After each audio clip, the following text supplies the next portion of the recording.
U digitalnom dobu umjetna inteligencija postaje neizostavan dio kibernetičke sigurnosti, sposobna za brzo učenje, analizu velikih količina podataka i predikciju prijetnji. Umjetna inteligencija donosi revoluciju u načinu na koji organizacije štite svoje sustave. No kako se tehnologija razvija, tako se razvijaju i prijetnje koje ona donosi, što postavlja pitanje je li umjetna inteligencija saveznik ili prijetnja.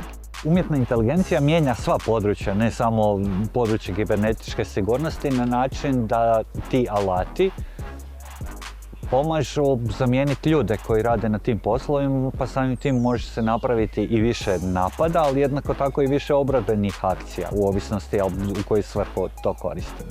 Jedna od najvećih prednosti umjetne inteligencije u kibernetičkoj sigurnosti je njezina sposobnost prepoznavanja obrazaca. Sustavi umjetne inteligencije mogu analizirati mrežne aktivnosti u stvarnome vremenu i identificirati anomalije koje ukazuju na potencijalne napade. Možda bi samo dodao jednu stvar, pojam umjetna inteligencija mislim da ne postoje, to su sustavi strojnog učenja i large language modeli.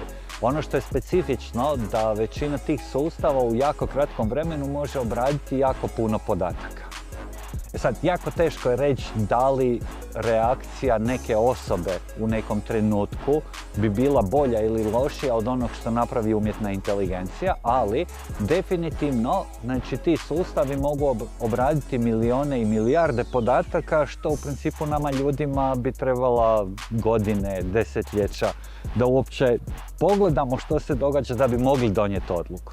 Umjetna inteligencija može identificirati maliciozne kodove čak i prije nego što ih antivirusni programi prepoznaju, također predvidjeti koje su mete najranjivije i na koji način bi napad mogao biti izveden, dok sustavi vođeni umjetnom inteligencijom mogu automatski zatvoriti sumnjive pristupe ili izolirati zaražene uređaje, smanjujući vrijeme reakcije. Mi moramo imati sustave koji prikupljaju sve podatke o onome što se događa unutar naše firme i onda će umjetna inteligencija na osnovu svih tih podataka detektirati potencijalne napade. Da li je ona uvijek točna? Nije. Da li su ljudi uvijek točni? Nisu.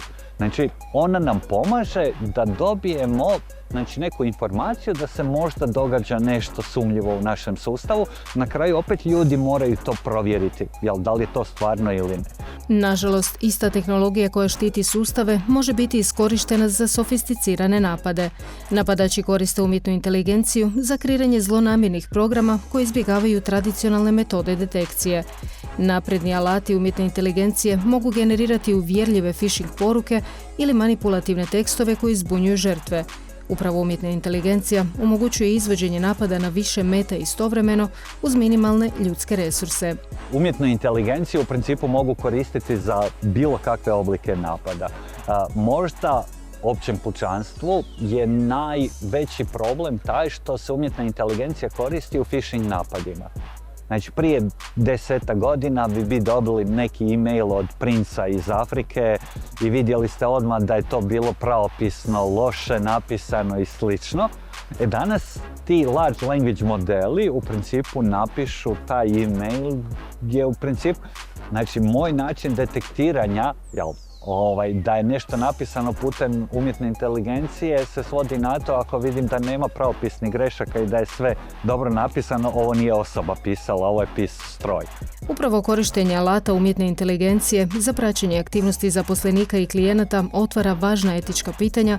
Algoritmi za praćenje mogu otkriti neuobičajeno ponašanje zaposlenika koje bi moglo ukazati na sigurnosnu prijetnju, ali i otvoriti vrata za zloupotrebu podataka. Ono što umjetna inteligencija sad donosi kao novost, kad neki napadač pokuša upasti u neki sustav, znači proba napraviti neku akciju, nije uspio upasti u sustav, ali je dobio neki odgovor.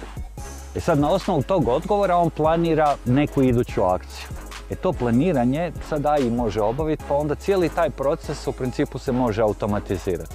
Umjetna inteligencija u kibernetičkoj sigurnosti predstavlja dvosjekli mač. Dok umjetna inteligencija donosi neupitne koristi u zaštiti sustava i podataka, rizici zloupotrebe zahtijevaju kontinuiranu edukaciju, inovacije i jasno definirane etičke standarde. Ključ uspješne primjene leži u balansiranju inovacija i odgovornosti te suradnji među kompanijama, vladama i zajednicama kako bi se iskoristio puni potencijal ove tehnologije uz minimalizaciju rizika.